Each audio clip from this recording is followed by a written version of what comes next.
Alrighty. We are live. Um, so,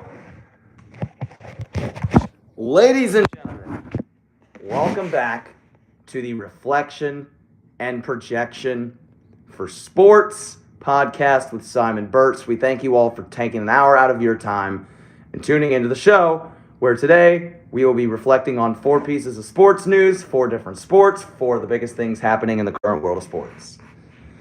All right. So why did the Scarecrow become a football player? Because he was outstanding in his field. All right. So I know I just said the football joke, but the first thing I want to discuss today is that Bills-Broncos game. Okay. All right. Yeah. Now that was a great game. All right. That was a great game. It felt like the Super Bowl itself, even though it really wasn't.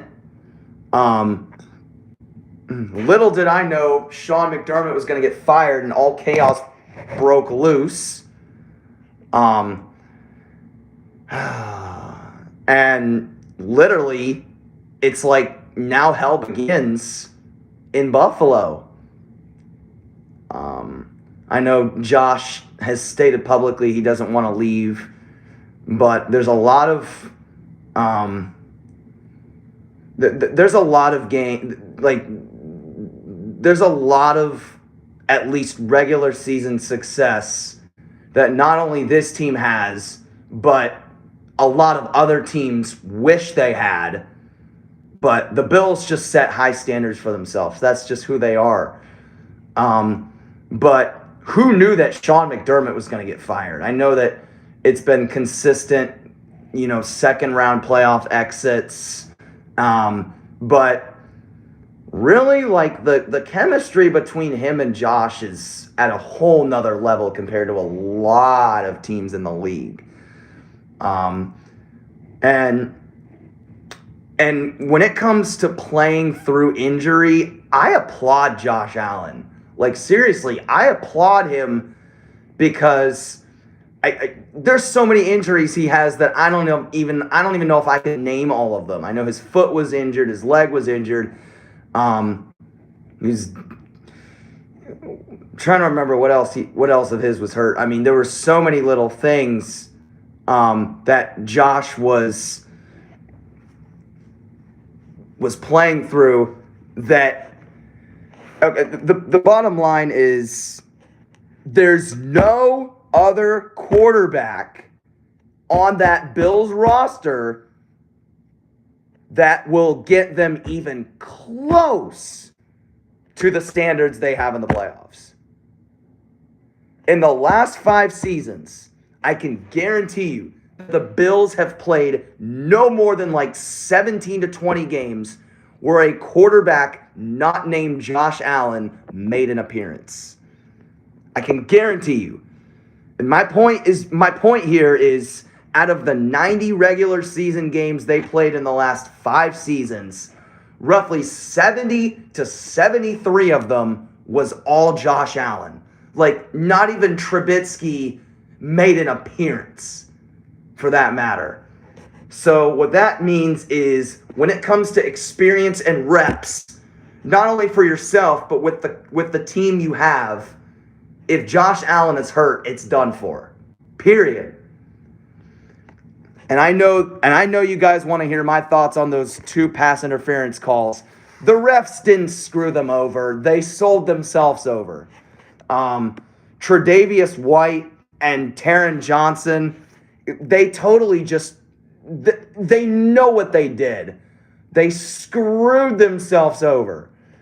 So my point being, when it comes to these moments, I know that there's a lot of pressure, and I know that there's just a lot of just pure like nervousness. Oh, I gotta have ice in my veins. But when you saw what Tre'Davious White and Taron Johnson did, they didn't even think about it. They just did it. And they knew that was going to cost them in the end. I know but overall, I had a lot of fun watching that game.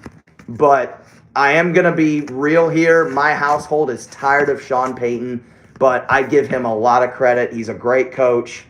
The Broncos earned it, but we all know what the worst and just the worst part of that game was. The fact that I don't want to hate on Jarrett Stidham, but I really do think the Patriots are going to come out on top, not only because he doesn't have the playoff experience, but I mean mainly that's how the playoffs work. I know that a lot of people are saying things like, "Oh my goodness, Broncos upset." Stidham's gonna freaking get the job done, get his offense going, and the defense will be fine. I think the defense will play under pressure like they did against the Bills. But for the Broncos to win this game, and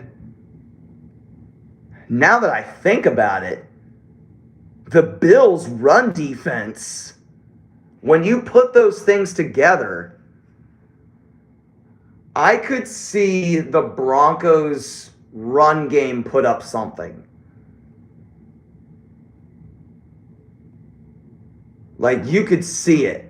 But now you're playing the Patriots, right? You're playing the Patriots. When it comes to stopping the run, it's a whole different ballgame. So, just, even though,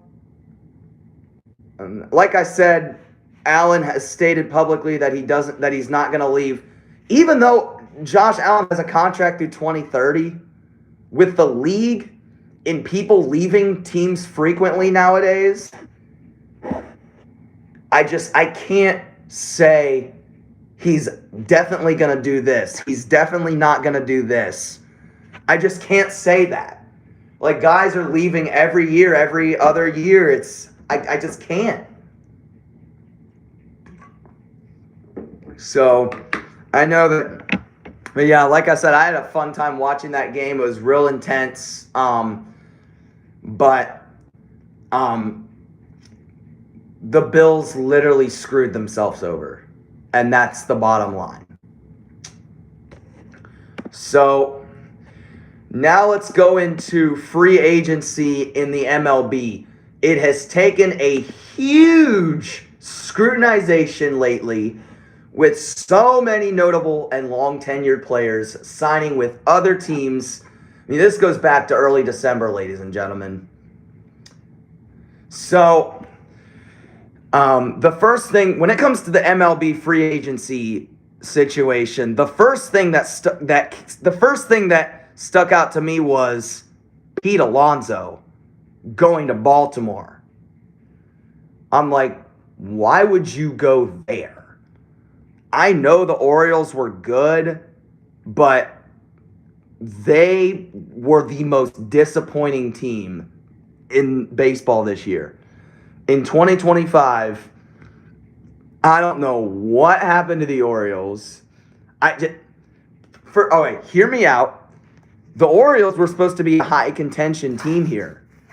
Where did Gunnar Henderson and Adley Rutschman go? Wasn't their bullpen supposed to draw more eyeballs with stellar pitching? Hyde got laid off like a month into the season.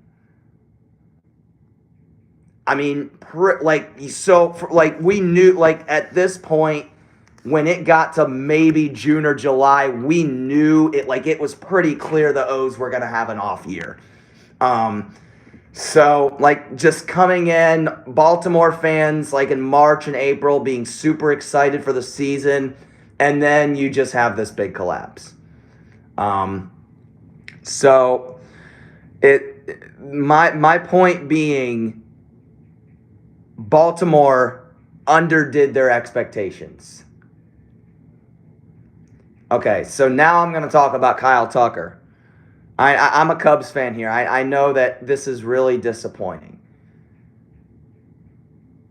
Kyle can do whatever he wants.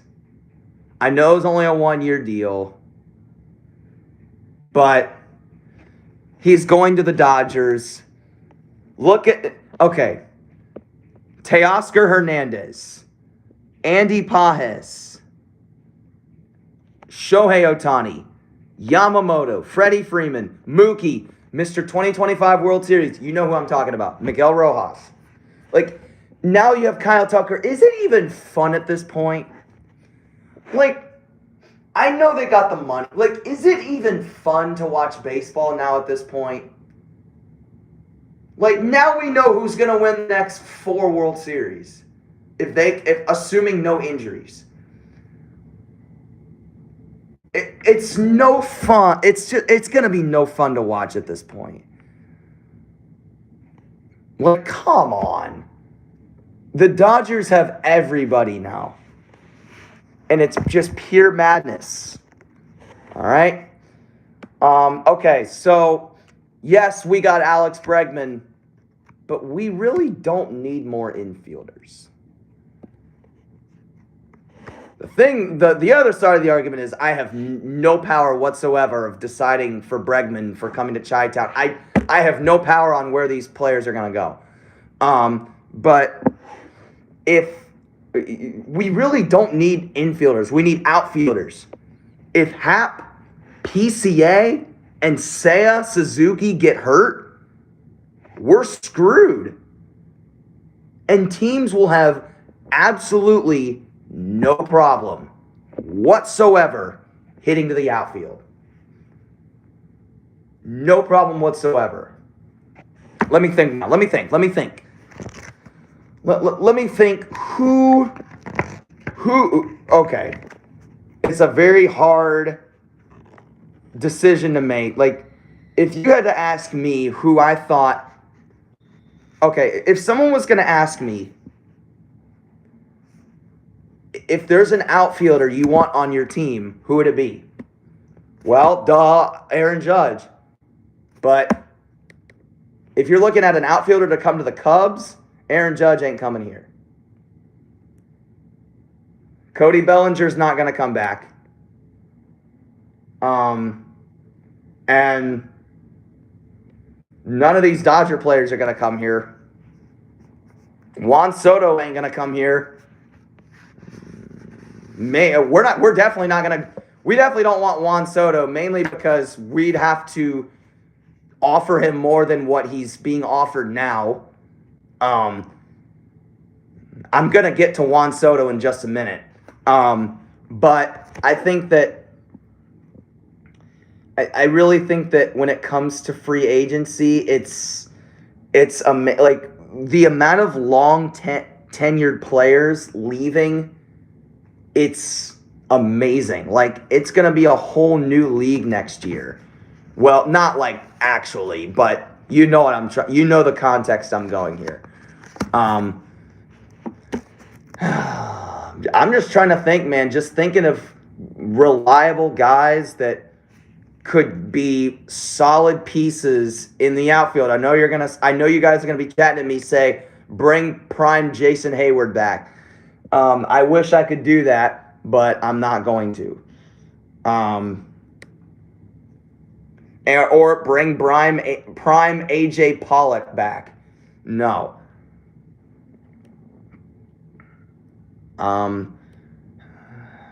At this point, I might want to draft somebody.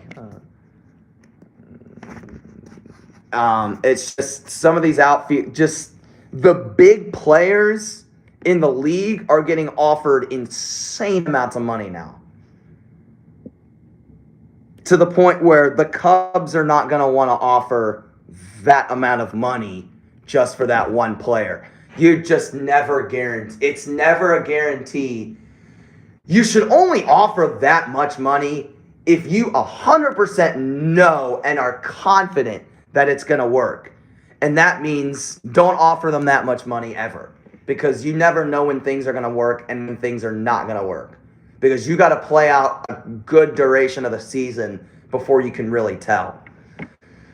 And here we go. Hey, Pete Alonso left. Oh, here we go with the Mets now. Bo Bichette, Luis Robert Jr., and Jorge Polanco. The Mets are striking and playing aggressive here. You would think that the polar bear leaving is the end. But no, they got Bo Bichette now. Bo's going to replace him easily. In terms of skill level and in terms of who is flirting with the top players in the league, you have no difference there. Bo Bichette is literally got the same caliber and potential that Pete Alonso has. And so now let's go into Juan Soto. You're paying him $46 million. Come on. 43. Yes, I get it. 43 homers, batting .263, 105 RBIs. That's not, no. You shouldn't be using, okay, when it comes to that number, that 46 million number, there's a big drawback if he leaves. When his contract runs out, who else is going to pay him anywhere near that amount of money if you're not the Dodgers or the Yankees? Dodgers or Yankees, period. There's no way that Juan Soto goes anywhere else if he ends up playing somewhere after his Mets tenure. Like, the Dodgers and the Yankees are going to be the only teams that come even close to being in that comfort situation of, oh, we can easily pay him $50 million or we could pay him $61 million. It's all pure madness when it comes to to free agency in baseball. It's just not fun. And it's going to be the Dodgers and the Yankees dominating with the market year after year.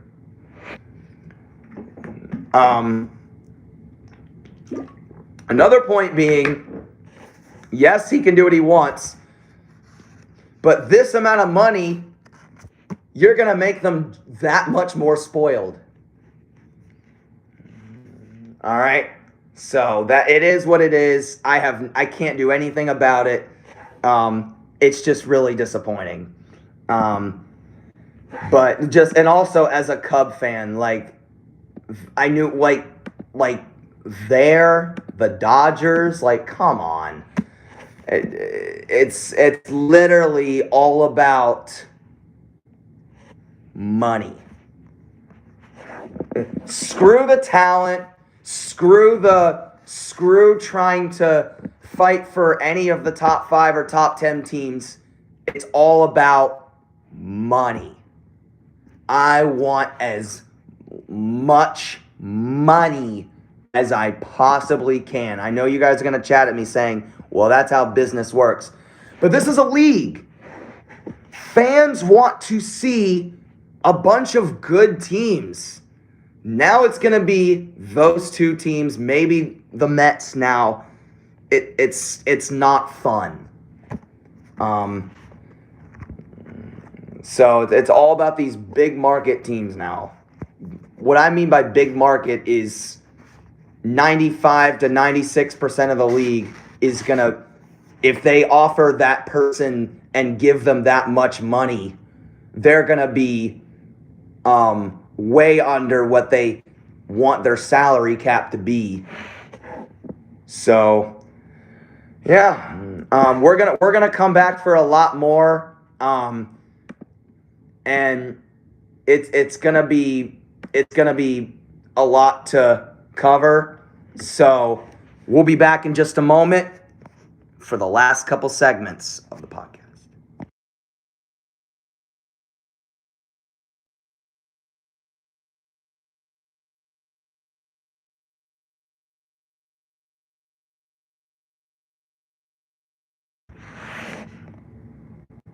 All right, ladies and gentlemen, we are back for segment number 2 of the podcast. So what I'm gonna do now is let's discuss the situation going on with Clemson and Ole Miss. I know this happened a couple weeks ago, but this has been happening all over the place with collegiate athletes since the portal became this big of a thing. So, okay. So basically, what tampering is your.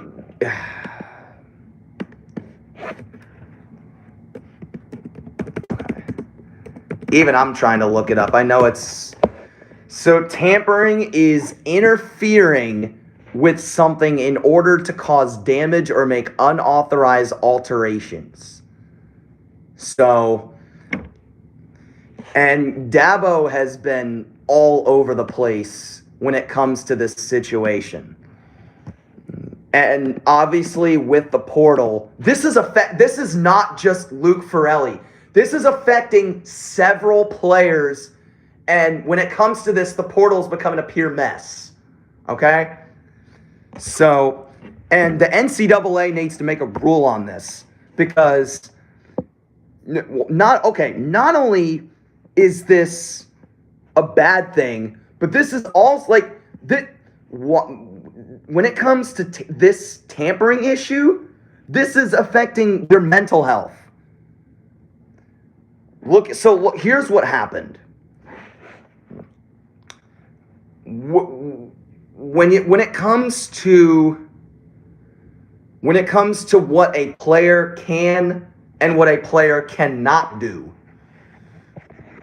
or what a coach should and cannot. Okay, so basically the player can do what they want. They can go enter the portal. They can transfer to a school however they want.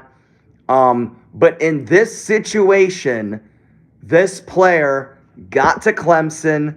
He already did what everything that a normal college kid does to settle in and get on with your schoolwork.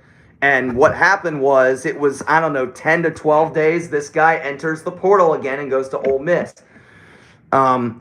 So they were offering this kid $1 million, and then they were offering him a 2-year deal for $2 million. If this kid does not want to go anywhere else, leave him alone. The kid can do what he wants. They need to leave the kid alone.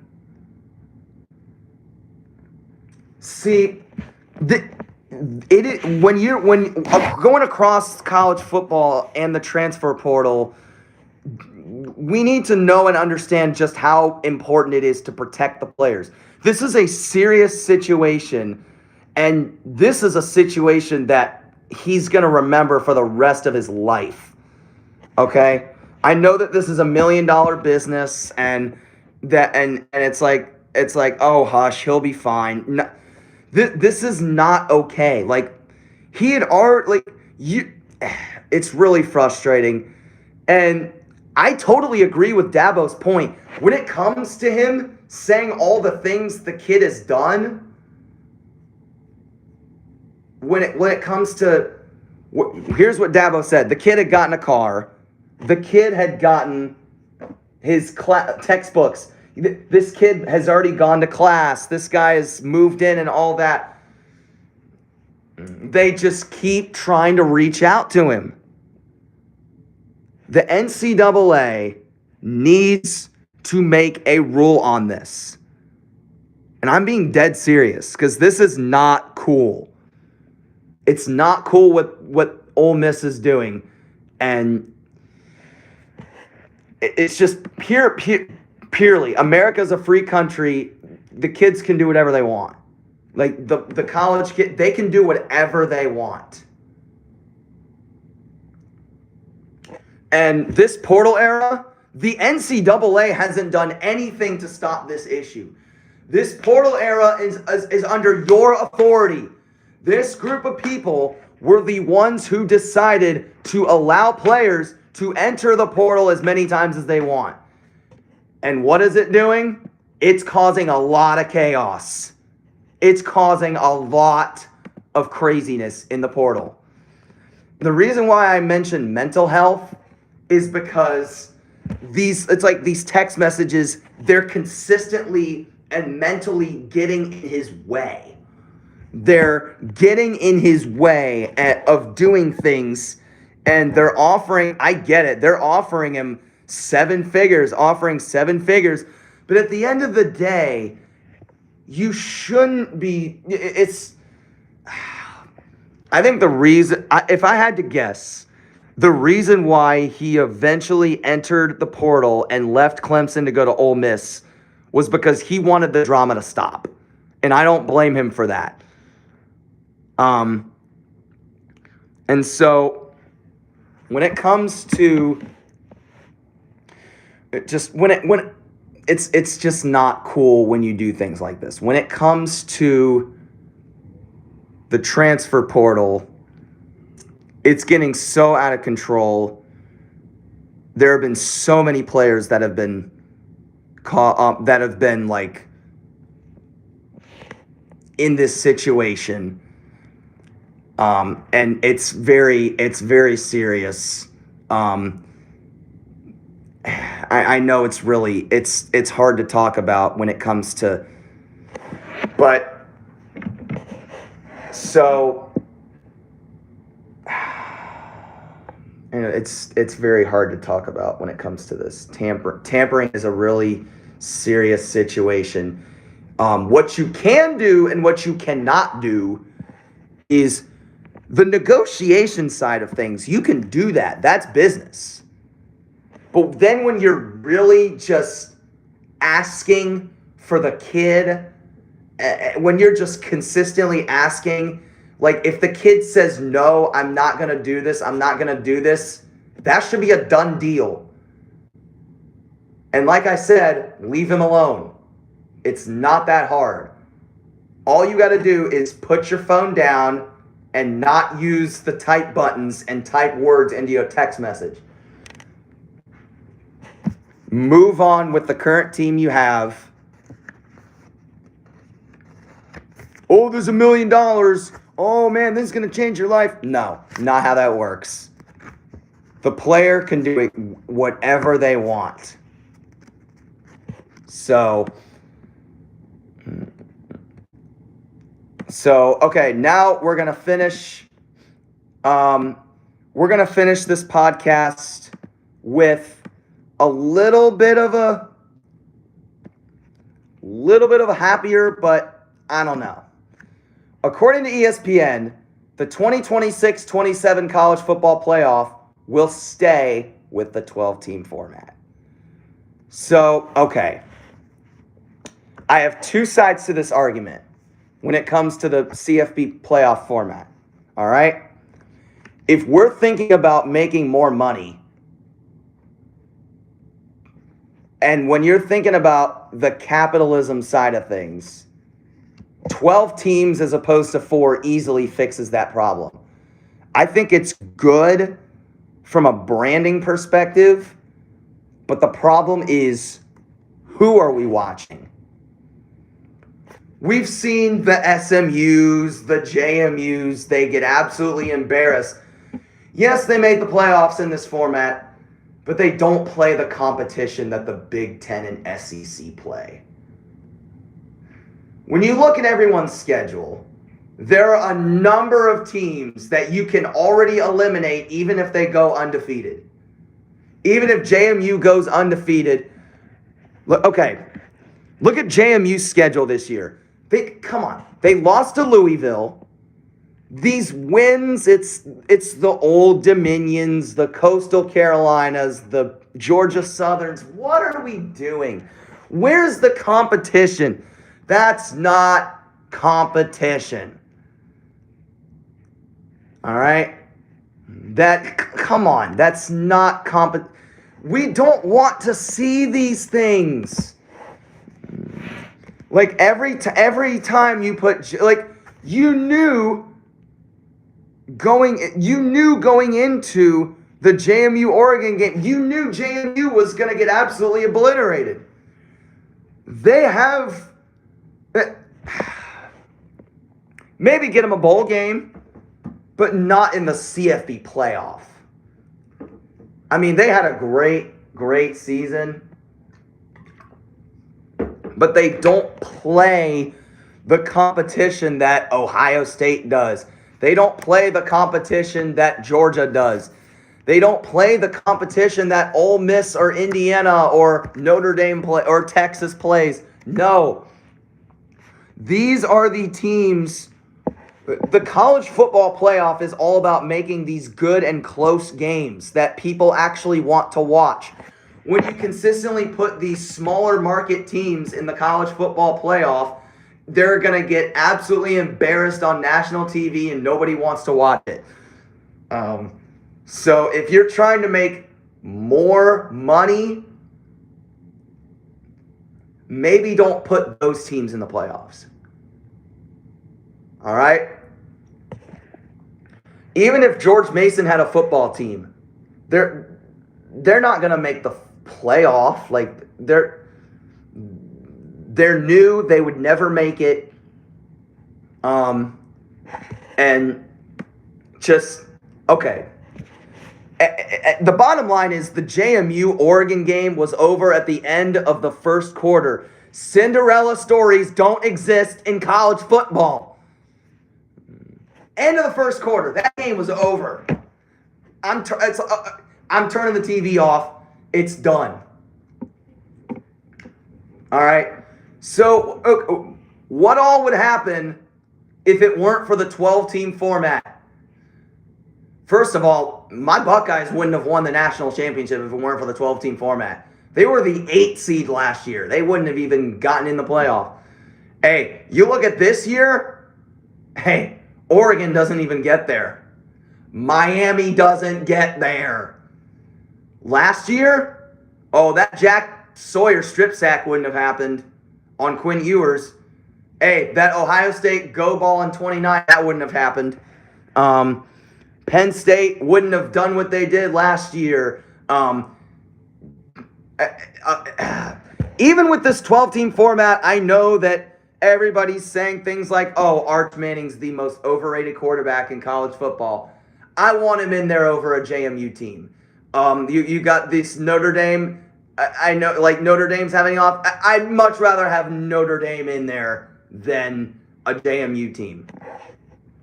Who else would I rather have in there? I'd rather have Michigan in there. Well, Michigan can go up and down. Who else would I have? I'd rather have Utah in there. There's a lot of teams that I'd rather have in there, mainly because of the competition they play. So for the folks who believe that it's okay for JMU to make the playoff, I really don't think that they haven't earned it yet. JMU, and maybe if they had a 14 or 16 team format, would that be okay? First of all, we shouldn't ever have those. But just the other side of the argument being, in terms of if you're going to make more money as a college football business, the 12-team format's going to change that. You're going to make a lot more money, but now it's about where the strategy comes in. All right? So, but it's really, I think it's just really interesting what has already happened with the college football playoff format. You get all these small school teams and they're just getting absolutely obliterated, and it's just not fun to watch. Obviously, Bama had 3 losses this year. I really don't know if they deserve to make the playoffs. If there was a 4-team format, if it was still the old format, Bama would not be in the playoff. It's a 12-team format. Bama, Bama, they had a 3-loss season. But they play SEC level competition. You've got to consider strength of schedule. That is what is going to cut out exactly what you're trying to find in great college football. So that's mainly my point when it comes to the CFB playoff. But yeah, at first with the format, I was kind of excited about it just because, we're getting more games. There's going to be a lot more exciting games to watch. But then you got all these small market teams. It really doesn't work.